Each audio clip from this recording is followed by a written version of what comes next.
These two cars were so powerful, the world literally banned them.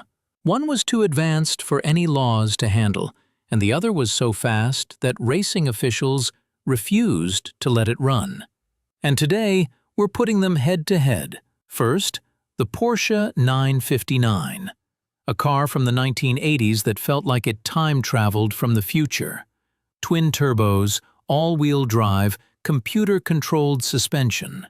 Tech no other car on Earth had back then. America looked at it and said, "We don't even have rules for this."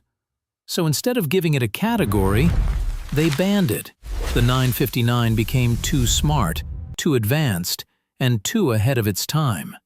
And then, the Dodge Demon, a factory muscle car that behaved like a guided missile, 840 horsepower, 0 to 60 in 2.3 seconds, harder launch than million-dollar hypercars. The NHRA banned it instantly unless you installed a full roll cage. A street-legal car that was literally too fast for the drag strip. Two cars, two bans, one for being from the future, one for being a weapon. But here's the real question. Which one deserves a comeback? The forbidden supercar or the track-banned monster? Comment below.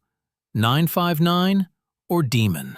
If you love insane car stories like this, hit subscribe, drop a like, and share this video.